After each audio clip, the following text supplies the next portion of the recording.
Aloha mai kako, everyone. Welcome to the Moana Nui podcast. Today, we have a wonderful special guest highlight to talk about one of our partners here on the Moana Nui podcast. And the name of the organization is Hoʻakā Mana. And if you follow me or you follow the podcast, this is not the first time that you're hearing this.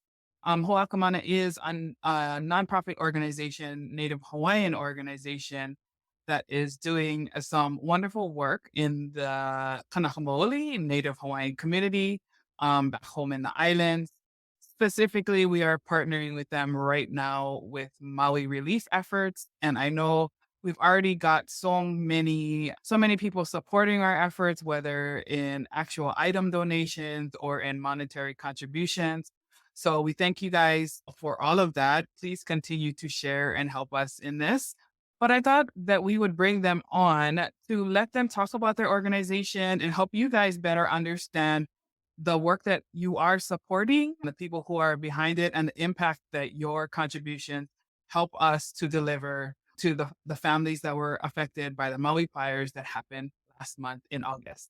So, with that said, I'm going to bring on my sister Jazzy, who is helping us now. She is our creative director here on the Moana Nui podcast, and she's also working with us with Hoʻakā Mana. So, she's going to take the lead, and then we're going to bring on our guest. So, I'll do that right. Aloha, everybody. Jazzy here. I'm definitely excited to bring on our special guest. And so I'm blessed to know that this nonprofit exists and just the amazing work that they do and being able to be a part of it has just been absolutely incredible. So with no further ado, I would like to bring on Kanoelani Davis. She is the executive director of Hoʻakā Mana. Hi, Un. Aloha, aloha. How are you? I'm doing good. Mahalo so much for letting me share the space with you folks and to share a little bit about the work that we're doing. Awesome. We're happy to have you. So, speaking of the work that you're doing, tell us a little bit more about the organization and what you guys do. Yeah, so Hoʻakā Mana, let me just start off with the name so you understand kind of like where this is coming from. So Hoʻakā, ka is to strike. Hoʻakā is to the action of striking mana. So the way we look at it is to strike with intention. So everything that we do is meaningful, it's intentional, it's purposeful. We have no issues turning down things that don't match our vision and our mission. And our vision and mission is being able to strengthen indigenous identity through the community, through self-identity, through self-sovereignty, through skill sets and healing. And one of our sayings is, and so really just creating care for one another based on knowing who we are. And so I think that this is a great opportunity to kind of segue into this work around Maui and Malama Maui, which is something that we started probably the day I came back home from the Haina, uh, in doing some observations and knowing what was going to happen. So we have this program. I don't know what you want to call it. It is something that we have hashtag Malama Maui. That's a way for us to understand what we're talking about and the language we're talking in. And we created through hashtag Malama Maui a group of people who were wanting to help, who wanted to share their aloha, but didn't know how to do that. And that's called our Pai Pai Aloha group of folks that are made up of folks on the continent as well as folks here home in Hawaii.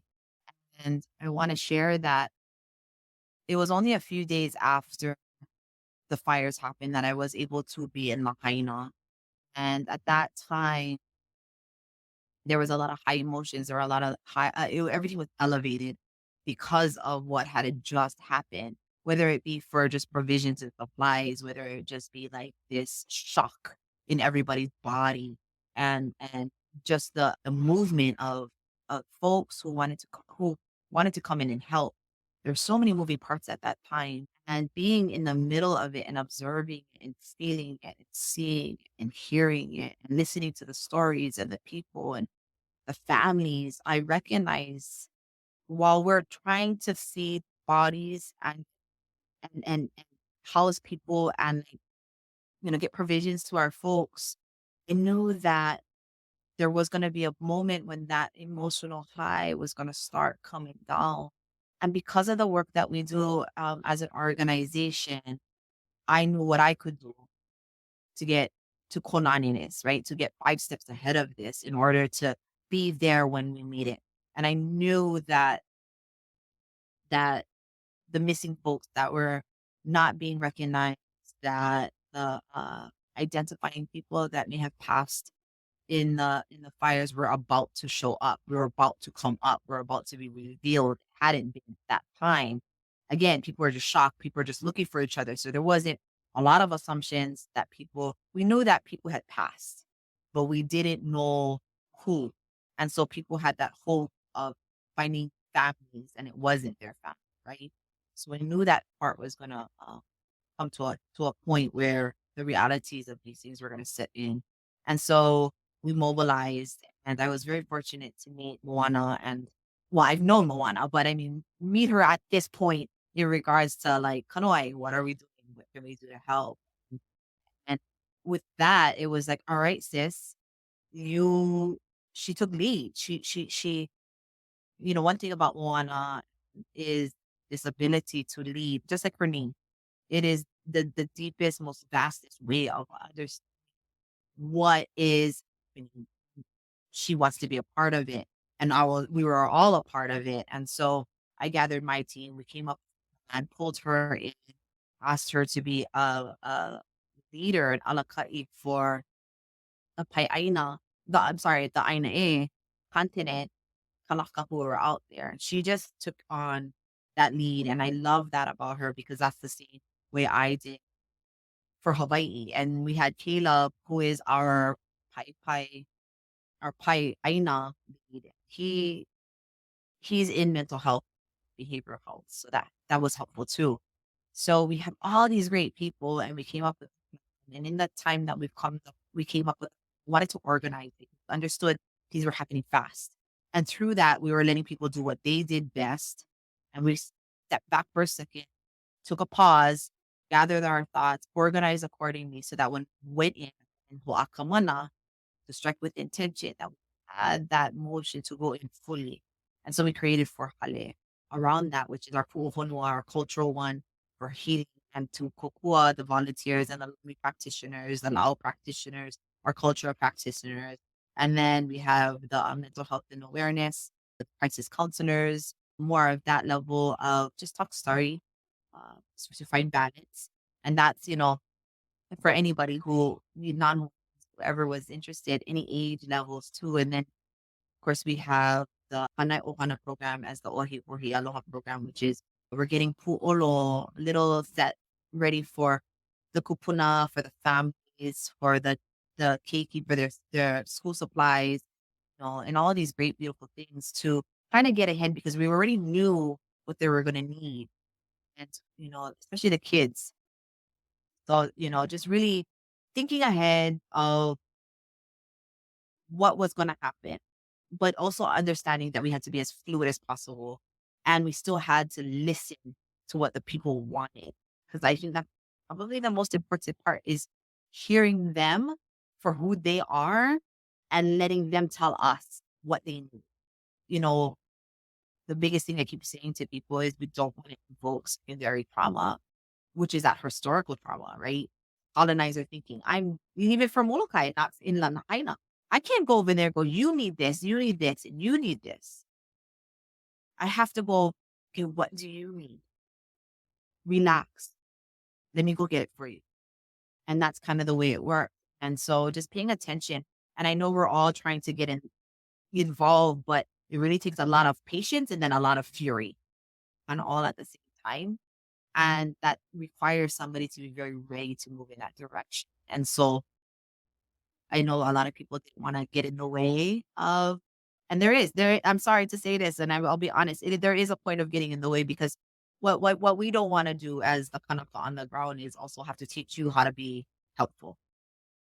You got to come with that already in you. Common sense is not common, and completion isn't. Oh, I can do this and I can do that. Great, go do it. Oh, but do you need this and do you need that? I got things to do here. You say you're gonna do something, go do it. Go finish it. And so that's a part of not getting in the way. And then with culture too, people want to learn culture so that I can help. We do not need a burden to teach you culture right now because these people don't have home. Figure it out. So this is a part of that self-identity. And sometimes it's not something that people want to hear or listen to. So maybe we can help create self-identity to the people who are looking for that and where their place is to help in these matters. And hopefully we're reestablishing that for the people who are affected by fire because they've lost everything. They don't know where to start. And sometimes you just got to start new. That's not easy to see, right? So that was my soapbox moment. That's okay. I mean, we're just being completely transparent and letting it be known. And so I know with working with you with this organization, you have a lot of moving parts. Things move really fast. Is there anything currently that is in motion or going on that you want to let people know, like, hey, this is the level we're at, this is what we're doing, and this is what we're working towards right now? Yes, thank you so much for asking for that. So, let me just recognize and mahalo whoever's listening to this. Mahalo, mahalo, mahalo, mahalo for all the work that has happened to this point. It takes a community, even if our community is as wide as the continent. Mahalo for the iPads that came in for the workers as well as the families, the Chromebooks, the two-way radios to help people communicate. Mahalo for the Play-Dohs and the little coloring books and the bubbles and all these beautiful things. It made the families happy and giving out ice cream with along with toilet paper. Like, hey, who wouldn't be happy, right? So those are the things that I want to just first and foremost say mahalo. We're on the ground running, doing a lot of labor and donating a lot of time and energy, and you're out there donating the same amount of energy and time. And I just want to say that we're doing this together. As far as like immediate needs as of Sunday or Monday when I left Maui, some of the things that we were there in need of, like when I talk about immediate need, that means like within days.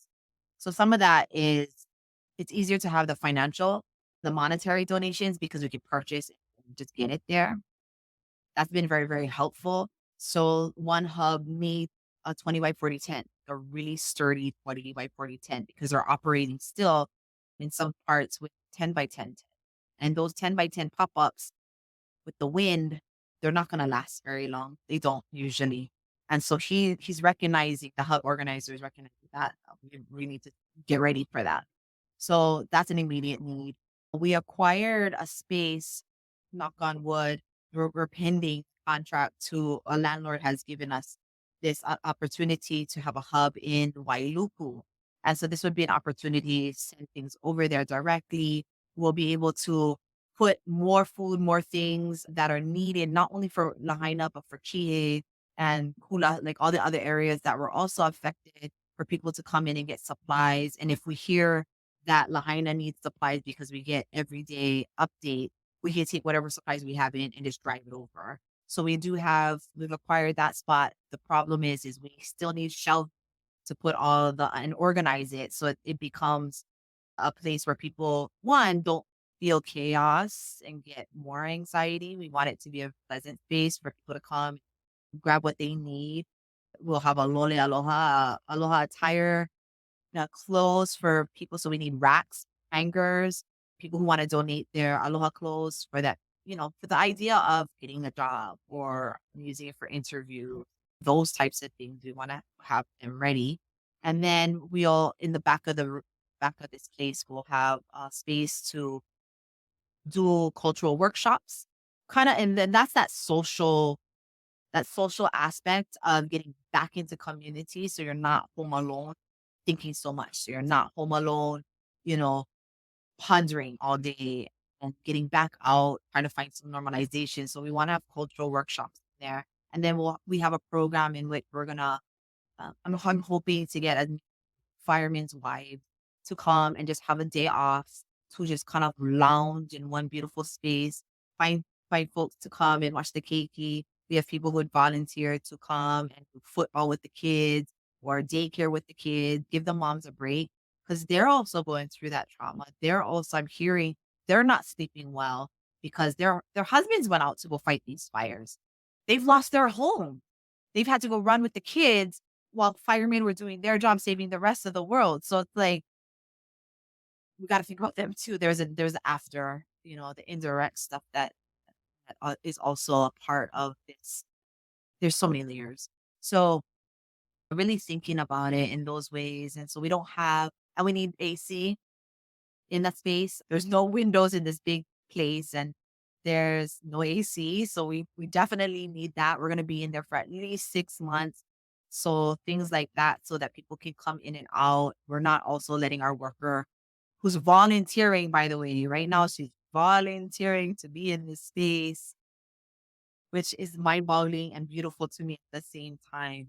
Finding funds for her is important because I don't want her to feel overwhelmed and we lose her.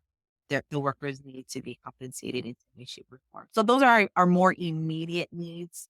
And then we're working with crisis counselors and training them to work with families here on Molokai that were volunteers. We've had families leave this island day one.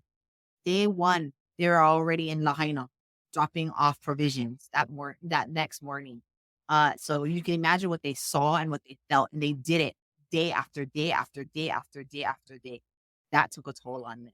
So we want to address our families who were affected by as volunteers here on Molokai, as well as some of the families that moved back to Molokai that lived in Lahaina that were displaced. So, and Lanai as well. So we're trying to identify those families too. So that's more immediate stuff. That's a lot. So that's Yeah, it. I mean, there's going to be a lot of moving parts, and just knowing that you are not just looking at it in a sense of, I'm just going to help. You're super organized. You have everything, you're looking at more than just the immediate, and you're looking at the bigger picture, the narrower picture. You're looking at all the moving parts at the same time, every individual soul. And I do want to bring something up. I hope it's not too personal for you, but you and I have had a conversation before, and you've always talked about the kuleana. And I want to know if you want to share that part of your heart about why it's important for anyone who wants to help. Not just, it's more so about the intention, making sure that when they do help, it is purposeful, and it's not really about them helping, it's about who they are helping. So I wanted to know if you would mind touching on that a little bit. Thank you so much for sharing that. I mean, sometimes we move about this world without recognizing how significant we all are. Period. And we just assume that everybody understands these concepts and walk just like us.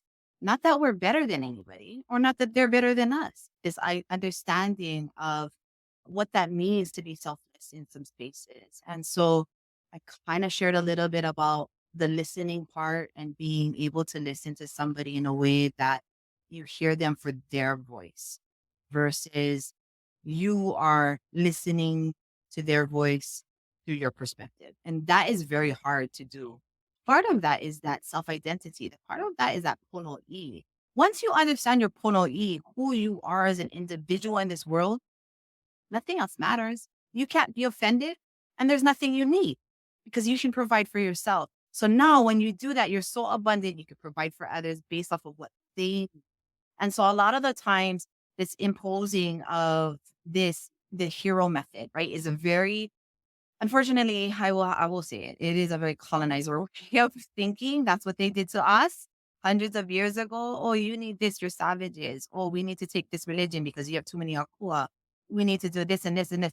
That's what got us into the position. So if we're not thinking that we're not operating in the same way, we need to think twice because that's not how it works. And so with Koleana, Amy, being able to volunteer, being able to do this freely and willingly, that's a blessing if you think about it. It's also a privilege, and it comes with this responsibility and kuleana. You just because you're doing it for free and you're saying, well, I'm volunteering. I can come and go as I please. I will give and take as I need. It doesn't work that way.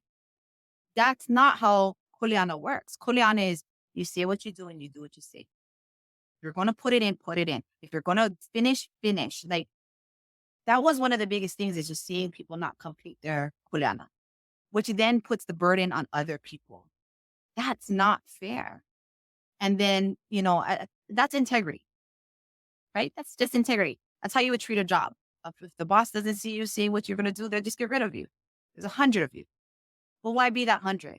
As a Kanaka, we understand kuleana. I can fish anywhere in Hawaii, so to speak, but that's not the case because I wouldn't. My kuleana is to know my space intimately enough that I only need to be in that space and I don't need to overfish anywhere else. And so that's a very Ike Kupuna way of thinking. It's a very old way of thinking. And if we can get back to that way of thinking, I think we'll be able to work together and add value to spaces than to remove from it. And so kuleana, if we're doing it for the Instagram and the picture, if we're doing it for the accolades and the recognitions, I mean, I would hate for anything to happen to us, and because we're not going to want that. And I do come from a place where I was displaced. I lived in Kikaha at the time Iniki hit, and in Kikaha, we lost our home. And my brother and I didn't have a home. We didn't have water. We were washing our clothes in the river. Food was limited. So I understood what it was not to have a home as a child. And they had to helicopter my brother and I back to Molokai. And so that was a big deal for us. And that's where my empathy comes from. My empathy comes from knowing what that felt like. And the immediacy, because people couldn't even get into Kikaha, like past the bridge from Waimea, they couldn't. So we were stuck. Imagine an island that doesn't have a road that goes all the way around. We were stuck. And so my father had to go up into the mountain to cut the water line just so that we could get water. And that was illegal, but it didn't matter. It was life or death. And so I understood that world. And as a single mother raising 4 daughters, anytime a hurricane comes, I'm prepared. I got propane for days. I got stoves for days. I got machetes. I've got gas. I've got chainsaws. Get them all together. Like, All the no, things, my spears, my fishing gear. They're all ready. Like, if you need to, like, if something happened, come to my house. I have them all ready to go. And that was my mentality as a single mom who had to protect her children all the time. absolutely. And I've been through fires. I've been through 4 fires. And so these fires have come to the back of my house. And I have pictures of me just shooting fires, and I wasn't leaving, getting the lungs, and I knew what my kids were having to go through. So these are the things that help me and motivate me to move in the direction. There was no question to help. Yeah. I would have wanted. Right. If we And you know the need. We understand the need. Yeah. Yeah. So, yeah, kuleana is outside of us. Kuleana is knowing who you are and feeling so abundant that you don't need anything, not even your ego to be stroked. Yep. Walk into a room and help anyone. Absolutely.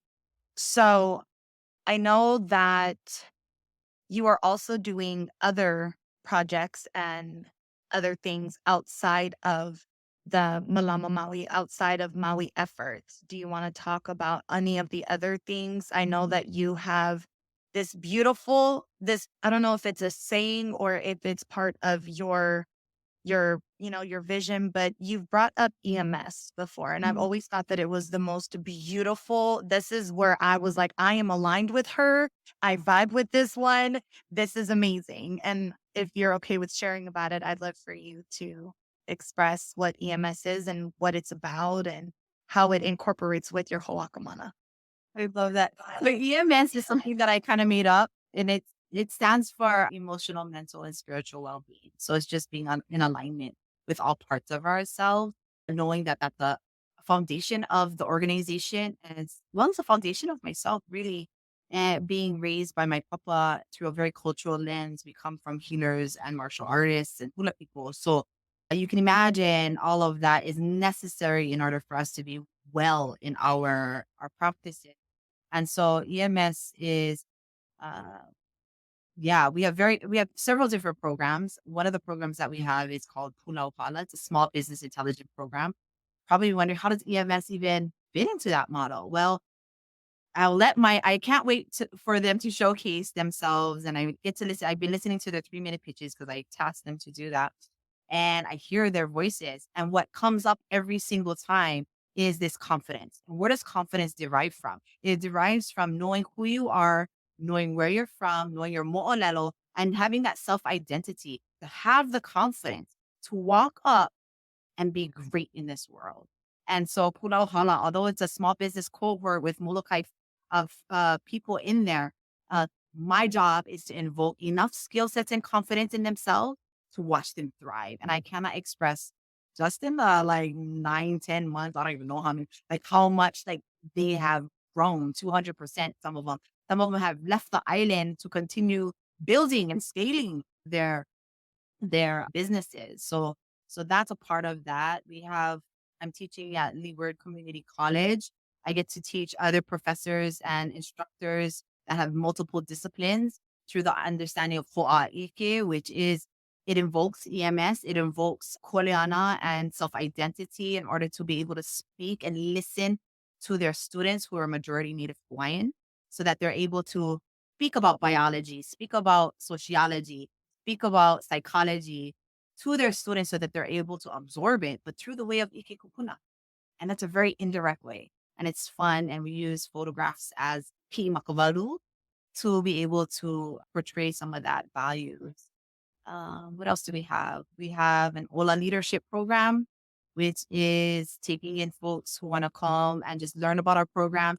And I usually listen to what their goals are in life and I place them in that space. And then I allow them to lead. And I go, okay, lead. I'm right here. Fall. It's going to be fine. You need help? Just ask. You're good. But nobody gives anybody opportunities to lead and show their skill set. And so we want to be able to do that through Ola leadership. And then we have our crisis counseling program, which we just received recently. So training folks around crisis counseling, psychology and first aid, crisis work and prevention of, not prevention, but also substance use prevention, intervention, and treatment. So we have that sector as well. And it's universal. And I think that's it. We might have more. Everything is literally culture based to make sure that everything is with the understanding that because Kanaka Maoli is very much it's a culture. I mean, we are a culture. We have our roots. We have the way that we were taught, passed on through multiple generations, hundreds of generations, all the way, you know, back to when we were just stardust in the sky. And to know that there is an organization that honors that root system, that feeds that root system, and that flourishes that root system, it literally grows the tree. It just makes things bigger, more beautiful. And your programs are allowing what a lot of people have this understanding like, oh, if you're a foreigner, nobody likes you. And that's not like, we've touched on that before. That's not the case. It's just we are asking you to understand our culture because you are in our area, you're in our lands. And if you can give us the aloha back with understanding, you're giving the opportunity for those folks to go, okay, Kanoelani, I'm from this state or from this country and I want to teach here because it's a beautiful opportunity, but I want to make sure that I am doing my kuleana for the culture, and you give them that guidance. Yeah. Yeah. I mean, there's so many people who are like that. Yeah. And I think one of the biggest things that we're trying to, because I've been doing that work for over 13 years, what we're trying to do it's proven, it's already been proven through the research and through that guidance that indigenous knowledge, specifically Native Hawaiian indigenous knowledge, which we would call ikikupuna wisdom of our ancestors, is that it's universal. That knowledge is not necessarily the fact that it's stuck to Hawaii. That knowledge is actually very universal, and you could take it anywhere in this world and it will still be relevant. And so what we're trying to express is that sometimes perhaps Western culture and indigenous culture, and in this case, Native Hawaiian culture, one can be so stringent and very, very strict in its boundaries. Whereas with indigenous culture, it's a thought process and everything changes within environment. So my environment here in Molokai is very, very different from the environment in Maui as it is in Oahu. We still have the same thought process. We just do a little bit different things differently, like based on ahu pua'a, what, if it's wetland, dry land, all this stuff. So once we figure that out, then we can apply it to everything in life. And so I think one of the biggest things is, Kanoe, how are you doing all so let me just be very clear. I may be the executive director for Hoʻakā Mana, but I'm also in every single program. And I'm not sitting behind a desk. I'm actually teaching all those programs. I'm leading to teach and to do. And then we have people who are just being mentored or being learned to do it, creating successorship. And I'm on the ground. Like, in fact, I'd rather be on the ground than doing this all day, right? Typing I in. love it. You're not just doing, okay, here's the program, take the program, here's this, here's that. You are literally hands-on. You are showing. I'm not just talking, blowing smoke. I am literally showing you that this is how this is what I'm teaching you, and I'm doing it along with you. Oh, yeah. You literally have that beautiful mentorship, if you will, and that guidance. And as well as, it's not even just a mentorship, but there's even a friendship there. There is, you're not above anybody just because you're running the organization. You're boots on the ground no matter what. So you're not just talking. You're not just going, yeah, go do that. That's fine. You're like, no, we're doing it together. It's very community. It's an ohana, and that's one of the Yes. rules with this organization. The way we run behind the scenes of the organization is through that same ohana mentality, and people don't understand what that means. So a system within an ahu pua'a, or from ocean to mountain, and elementally, meaning river, water, clouds, ocean, food, like all of that atmospherically has to work with each other to have a very operating and livable, vital space for people to thrive in. Same with people. So if I was the ocean and you were the clouds and he was the mountain, then they were the cuddle, we all got to work systematically together in order for our ahupua'a to work. And that is ohana. And as a single mom with 4 daughters, kind of how I raised my kids, it was like, when it came down to doing chores, when it came down to doing things, it was like, I am not the mama anymore. We're all together. And my baby too. To the big ones. We're all cleaning. We're all in here nobody's sitting down doing nothing, because the faster we get this done, faster we can go to the beach, the faster we can enjoy life, and the faster we can just build what we have here. And so that's the same mentality in the way we run the operations. I love that. That's how I am with my kids too. So it's I feel good knowing that I'm on the continent, but I still brought my roots here. Definitely. It makes things feel so much better. So is there anything else that you would like to share about Hoʻakā Mana that you want the people to know? Yeah, I would, if anybody is interested in learning more about our programs, feel free to contact Moana at Moana podcast. I can hear her in the background right now. Or, you can also directly go to our website, hoʻakamana.org, or visit us. Actually, the best place to see a lot of the up-to-date visuals is on Instagram at Hoʻakā Mana. That way you can kind of see a lot of our programs, and you can see what we're doing and feel comfortable and confident that um, you're investing in such a beautiful space that gives back. Uh, and we always appreciate each and everyone that reaches out in any way, shape, or form. So That is incredible. So I thank you so, so very much for joining us today, explaining to us what Hoʻakā Mana is. I want to personally thank you so very much for allowing me to be a part of your ohana, because it has been an incredible journey. I've been with you for the last, I think, 3 weeks, and it definitely moves really fast. I know that anyone who volunteers genuinely is putting efforts in, and we appreciate everyone that comes in and able to help. And I am grateful for Moana for bringing me along and being like, hey, Jazzy, go here. And I'm like, okay, new world, let's do it. So I have a lot of gratitude. Moana, can you pop back on and let us know anything else that you'd like to share? Oh, I think we're on mute.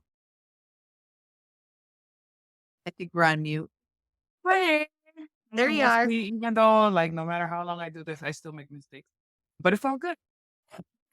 But I was just saying, thanks, Kanoe, for coming on. And it's good to hear your survivor story about Indiki too, because that's definitely the thing that resonates for me as a fellow survivor. I didn't get stuck on the West Side. But yeah, like the reality of what that was like on the ground, going through all of that, I was like, okay, this is more action, less talking. Let's go. So thank you so much for being the vehicle that we can work with to help from afar, no matter where we are.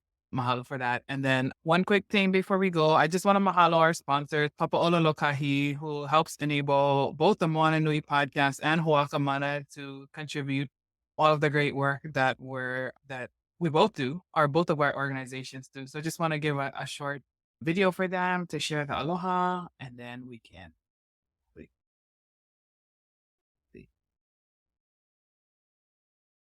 Aloha, I'm Kim Ku'ule Burney with Papaʻololokahi. Together with the Native Hawaiian Health Scholarship Program and 5 Native Hawaiian healthcare systems that serve 7 islands, our sole objective is to raise the health status of Native Hawaiians and our families. For more information, you can find it on our website at papaolalokahi.org. Eola mau.